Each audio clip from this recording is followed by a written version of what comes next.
एक बार दास पूना गया था, हमारा एक सेवक है, तो वापस जहाज से आ रहे थे हम दो जने।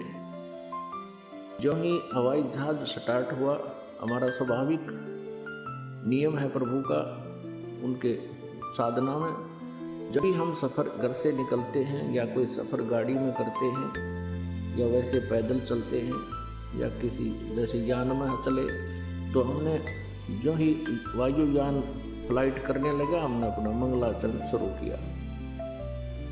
उसी सीट पर तीसरा और बैठा था।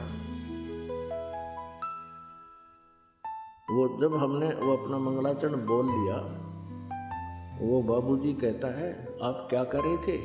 क्या कर रहे थे? हमारी मंगल कामना कर रहे थे कि यात्रा सफल हो।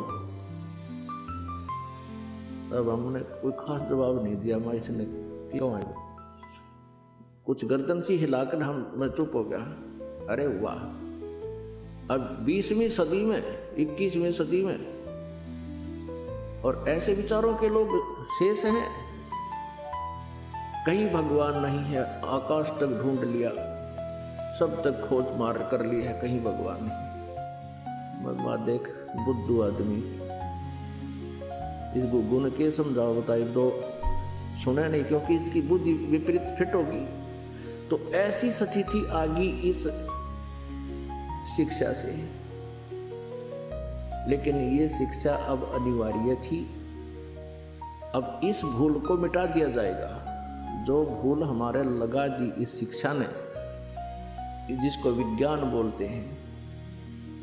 विज्ञान का अर्थ विशेष ज्ञान होता है। विज्ञान का अर्थ भिन्न ज्ञान भी होता है। तो ये तत्व ज्ञान भी विज्ञान है।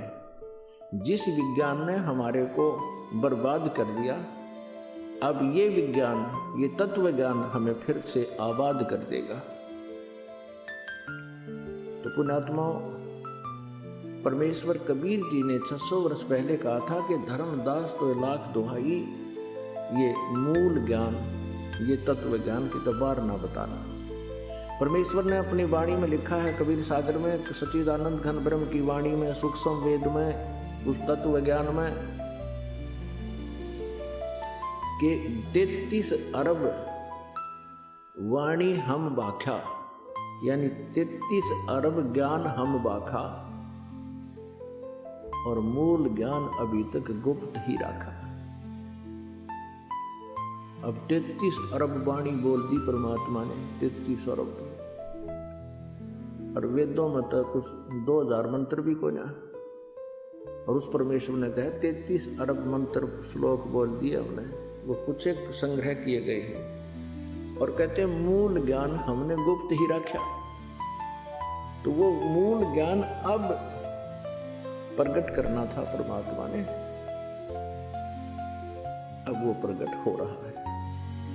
सन 1947 से भारतवर्ष स्वतंत्र हुआ, उसी समय से समझ लो या पिछली पीढ़ी, यानी दूसरा मध्य का चरण शुरू हो गया। प्रथम चरण में परमात्मा आए थे और मगहर से सहशरीर चल गए थे। मगहर नगर से, एक नगर है, एक छोटा सा कस्बा है मगहर, गोरखपुर के पास, वहां से परमात्मा सहशरीर चले गए थे, और हजारों की संख्या में वहां दर्शक उपस्थित थे, जिसमें वीरदेव सिंह बघेल, काशी का नरेश और उसकी सेना, और काशी शहर के हजारों की संख्या में दर्शक भी साथ गए थे।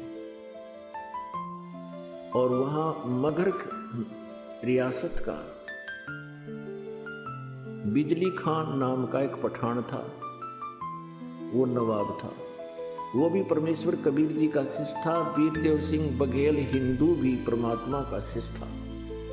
वो दोनों ही भाई उपस्थित थे। हिंदू और मुसलमान दोनों ही परमात्मा के ज्ञान से परिचित हुए थे। दोनों ने परमात्मा को गुरु धारण किया था। तो परमात्मा परमेश्वर कबीर जी ने जिस समय यहाँ से प्रस्थान करना था, वो दिन निर्धारित कर दिया था, जिस कारण से कई हजारों की संख्या में श्रद्धालु और दर्शक उपस्थित थे। परमात्मा सह शरीर ऊपर आकाश को चले गए थे।